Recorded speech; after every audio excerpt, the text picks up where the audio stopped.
Welcome to week 8 of our sew along with Stitch House. And what are we doing today, Terry? Today we're going to be sewing the Oaklawn block, and we have it here on the thing, which has a lot of new techniques, but they're building on everything that you've already done. So I want you to remember that this one is just the same thing you've done. It's repeating and lining up your points and getting a nice block. There's a few more points to line up on this block, but it's okay. We're going to guide you through it. And we wanted to tell you a little bit about the block and Terry's shirt before we get going. So yesterday, before we decided to film today, I told Terry, I said, hey Terry, why don't you wear like your street clothes or whatever, like what you wouldn't wear on a typical basis in the store. So this morning he shows up and I got my hat on backwards. And if you look really close, he's got a SpongeBob shirt on. And you know what? This is the most Terry outfit I have ever seen him in my life. So I really love it. They're probably gonna cut out my Hawaiian dance, but the end of it went, ah!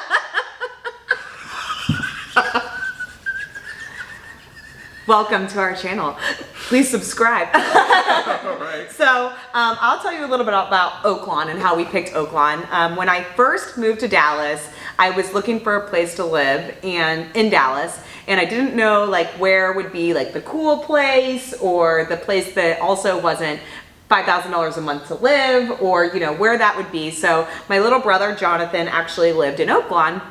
And I said to myself, well, I'm sure he has done all of his research. He works for Ernst & Young, so he's very, financially savvy. I'm sure he's done his research and this is a cool place. So I moved to Oaklawn and I loved living there. It was one of my favorite times in life. It's such a cool place. And it's actually where Brian and I met. I worked out at a gym in Oaklawn. And so I think Oaklawn is just a really cool staple of Dallas, and it's a fun place to be. I almost wish I could still live there, but it's about an hour drive from the store in traffic when there's not all this stuff going on. So I still like to go visit though. So that's how we picked the name for this block, and I loved living there so much. So many good memories.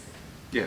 I'm not originally from Texas, so a lot of these cities that we are been going, I'll actually Google and see where they're at. Did you do some research on Oaklawn? No, I still only know how to get here from Frisco. Okay. I'm just trying to get out of MySpace into Facebook. But I know there's a hashtag perfect points. What other hashtags have we been using, Terry? Hashtags.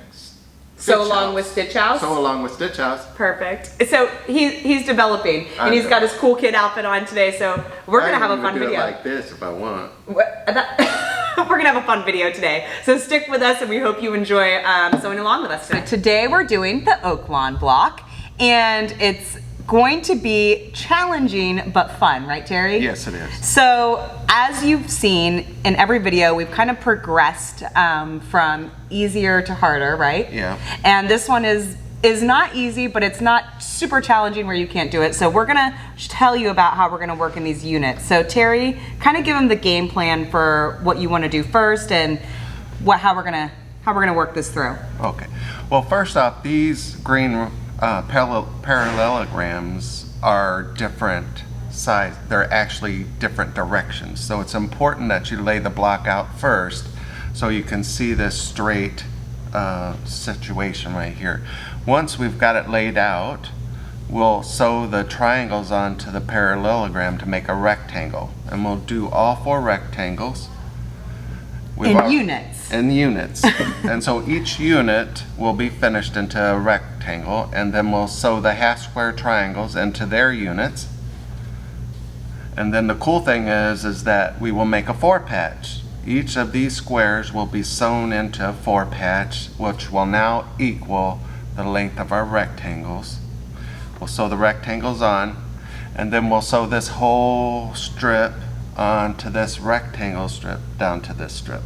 And so we'll show you as we move through. So we're kind of gonna work in it like this. We're gonna work these pieces first.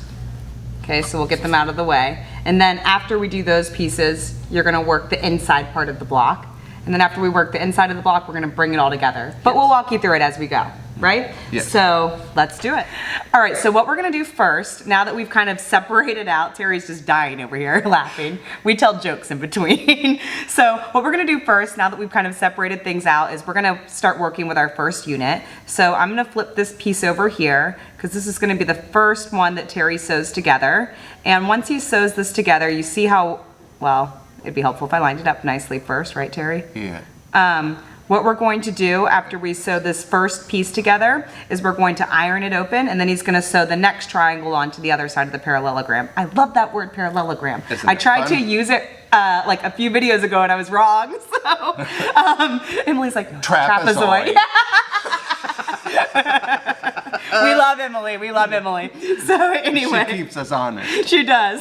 So Terry's gonna sew this seam first, and then afterwards we're gonna iron, and we'll show you how the next part looks.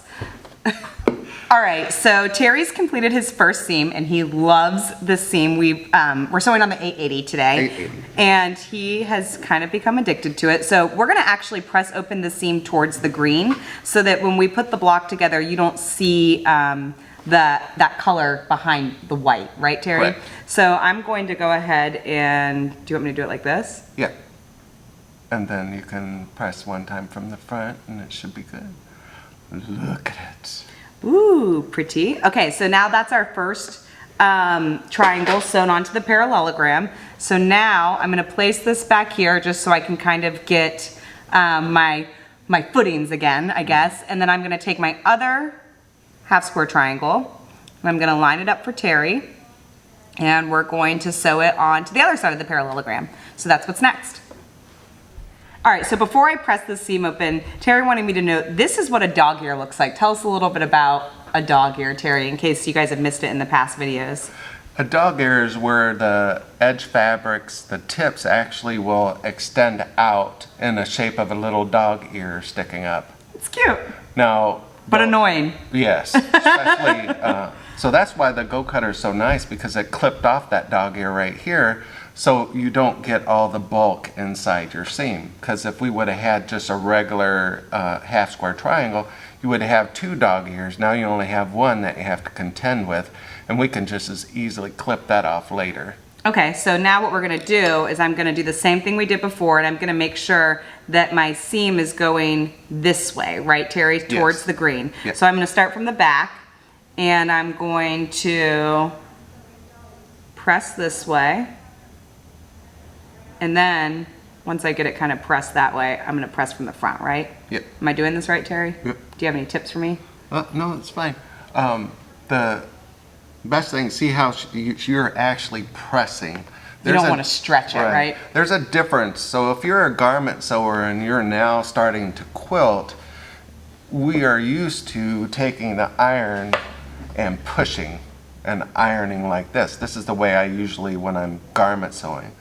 If you do that, you'll actually stretch all the bias in your piece. That's why when you want to iron, you just set your iron down, and this is pressing.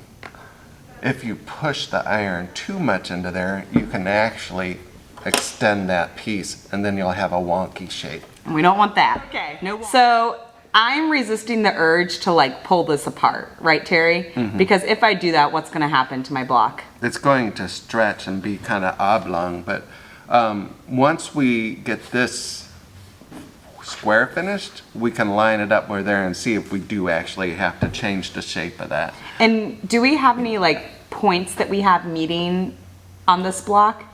Well, the wonderful thing about this one is that you're going to progress on all the steps that you've learned from the very beginning first block. So once we do start lining points up, it'll be this center one is the most important. Okay. But then these will be almost the length of the triangle, and so all these are going to line up, and I'll show you how to do it easily so you can be successful. Okay, so the first thing we've done is we've added our triangles to the green parallelograms here, and we've completed that. We've pressed our seams to the green part so that you don't see the dark behind the white. And now what are we gonna do, Terry? Now we're gonna do our half square triangle. So we'll do all four of these, chain piece them, then we'll press. And while Jessica's pressing, maybe I'll tell you a story. Oh, we have been hearing Terry's stories all morning, and it's just wild. Fun little pendant flags. Cool. We still love this cutter, right, Terry? Yes. Because I don't mess it up. Mm-hmm. Yeah, now that we have more stuff in it, it doesn't like pop off and fly like it did the first time I used it. You got to put heavy things You gotta inside. put some things in there. And today we have all these little small The mini wonder clips. clips. The mini wonder clips. They're almost the size of a stick pin. So I've actually used some of these in my garment sewing, but they're really nice, especially for lining up points. So I'm gonna press these again, and we're gonna stick with the same theory that I'm pressing to the dark side so that you don't see anything coming through on the white side. Tell us the story, Terry. So I'm from Central Illinois, Champaign, Illinois to be exact, and right next to there is Urbana, Illinois, where the University of Illinois is. And so I was going out to the country, and they had this huge university farm out there, and I was driving, learning how to get my motorcycle license, and I was going probably about 40 miles on one of these old country roads, and I thought I was going fast, and I looked over to the side and I saw this chicken, and it's just running right up next to me. I'm thinking, oh, what in the world's going on? By the way, we don't know what Terry is about to say to you, so. So I was like, what in the world's going on? So I sped up because I was like freaking out because I mean, it was a chicken. And well, all of a sudden I'm going 65 and this chicken runs right up beside me, and I look and it's got 3 legs. What? And I'm like, what have they done to this chicken? And so all of a sudden, boom, cuts in front of me and runs up to this farm. And I'm like, well, I gotta stop. So I stopped, went back and drove up, and here comes the farmer. He's coming out and he's like, can I help you? I said, yeah. I said, well, I was riding down the road and I saw this 3-legged chicken. And I'm like, I'm not for sure if I saw it, but it was going 65 miles an hour. He goes, yeah, that's our new chicken. What? Said, what do you mean your new chicken? He says, yeah. He said, well, we've been engineering new chickens. See, my wife likes a drumstick. I like drumsticks, and my kid liked drumsticks. So I figured, well, 3 people family, I'll make these 3-legged chickens. What is it? No. And I'm like, are you kidding me? He said, yeah. He said, so that's what the whole idea was. I said, well, okay. I said, I can see it. I said, well, how do they taste? And he looked at me with so much sincerity. He says, I don't know. We haven't been able to catch one yet.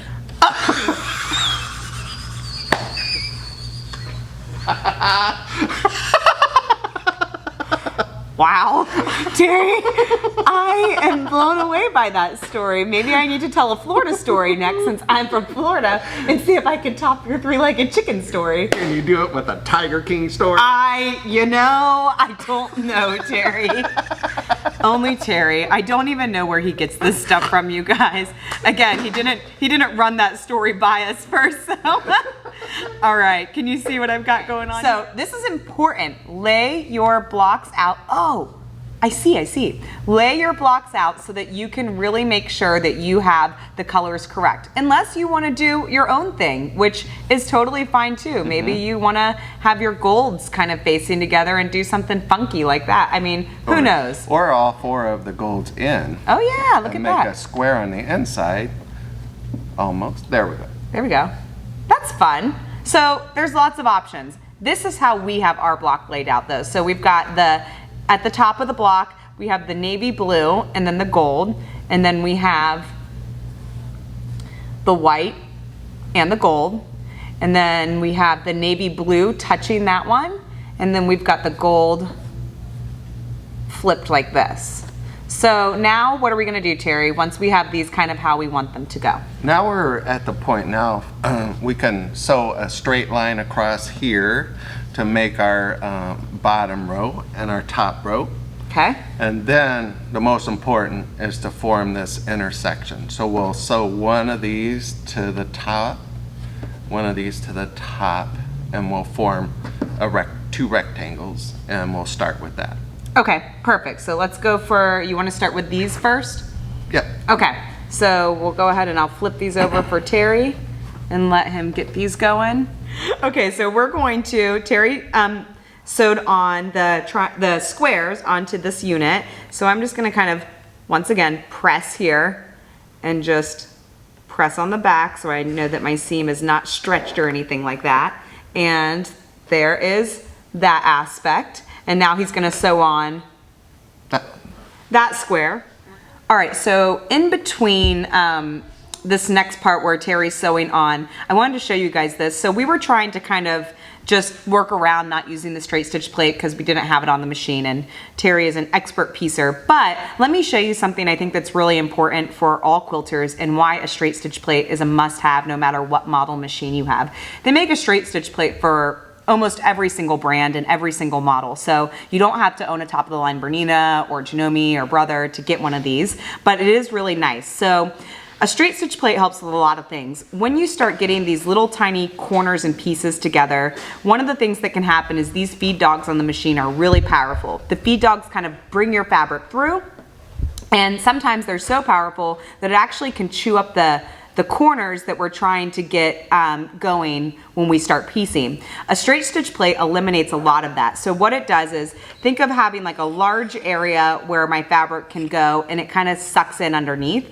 With a straight stitch plate, I just have a tiny little hole where my needle is going to move up and down, and so I have a lot less room and a lot less margin for error because my feed dogs aren't going to grab this fabric and pull it underneath my plate.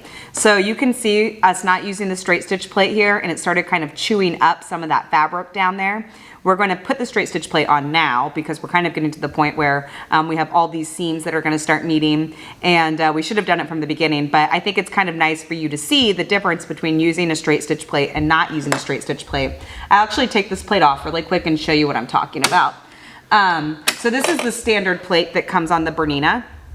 And most machines have a plate just like this that comes standard on it. So this has a nice wide opening, so if I were doing like a zigzag stitch or a decorative stitch, I'd be able to have movement for my needle all throughout. But we don't want that. We want just a single hole like this, so that I don't get any of my fabric sucking down under. So we're gonna grab that, we're gonna put it on, and I'll show you the difference between using one and not using one.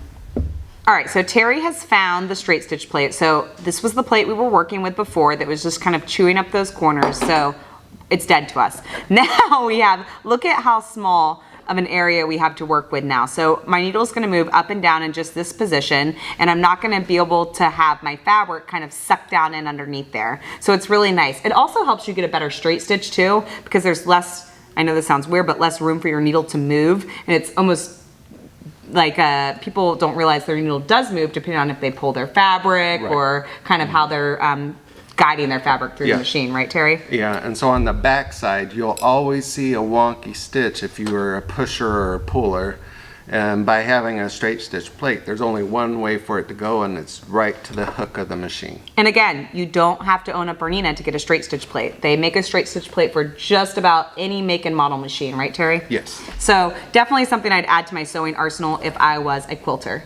So we've got this whole unit stitched together, this whole unit stitched together, and our sides. I think, to me, Terry, this next part is really important, that we have this whole block laid out this way so we can visualize how we're gonna sew everything together next, right? Yes. So we're gonna sew this to this, and this to this, and if you don't have it correct, you could accidentally sew it like this, you know, or like this. And I've done that. And so that's where this wonderful thing comes in.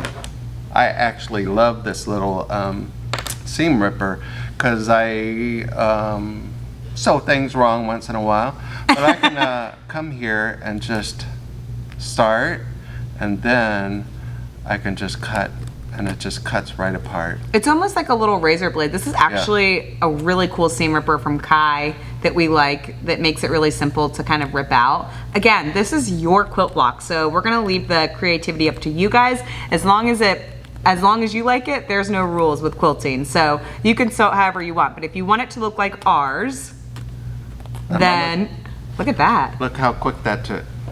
I love that seam ripper. So if you want it to look like ours, then it needs to go in this order here. So now I'm going to, am I right? Yep. So I'm gonna flip over and let Terry sew that one, and flip over and let him sew this one, and then we'll be really close to getting done. So we've got our two little rectangles now. We've sewn all of our pieces together. If you look from that point to the seam, and from that point to the seam, that's a 1/4 inch. So it should lock really well. But to help make it even more exact, we've pressed this seam allowance towards the white and this seam allowance towards the white. That way they're both opposite directions and this seam will lock. So if we fold it over like this, I can take my finger and I can just push those two together and I can line those up, and then I should only have to sew a 1/4 inch and go right through that point right there. Right here. So we're gonna get hashtag perfect points. Hashtag perfect points. Okay. It's a spun block. So, okay, so we've got all these cool units that we have sewn together now. So now we need to create our plan of attack for how we're gonna put this whole thing together. So what's that gonna be, Terry? Yes, so I think what the easiest will be is if we sew these two rectangles and make one large rectangle, it will end up the same as our strips on the end. And then we can make sure that these seams line up. Correct. Perfect. And before I do that, I'll probably cut off these little green dog ears just to have less bulk in my seams. All right. That's always a good thing. All right, so we're gonna start with this to this, right? Yeah. Okay. Here we are. We've got two final seams, right, Terry? Yeah. But these are the important seams. So what are we gonna do to really make sure that everything lines up perfect with what we've got? So right here, we have the fabric seam allowance pushed towards the white, and on this one, we have it Oop, push the wrong way. pushed the wrong way. So, I'll fix that. we'll have 3 layers of fabric and 3 layers of this. So it would have 6 layers just on one side of this point and then 3 layers there. So you're talking about 9 layers right here in this point. That's why it's nice to either press open or, press to opposite sides. Now on this one, if we press this dark blue over to here, we take a chance of seeing the blue underneath there. But if you've made your seam perfect, you should not have to worry. So like when I look here, you see the white sticking out. So if I go like this, we have the white covering our blue, so we won't see it through the white. So it's important when you think about this part where you're pressing your seams to get a good locked seam, that you'll want to spread that and make sure that your darker color doesn't come through the light.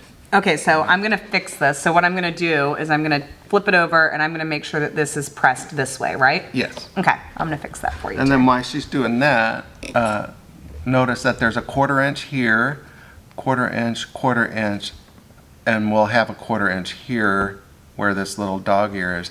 So once we sew that seam, then we'll be able to, I know you're looking at this and thinking, well, this one is a little short, but it's because we haven't totally ironed it flat yet. But once we sew that seam on there, you're going to have a perfectly square block. Trust me, it's gonna work.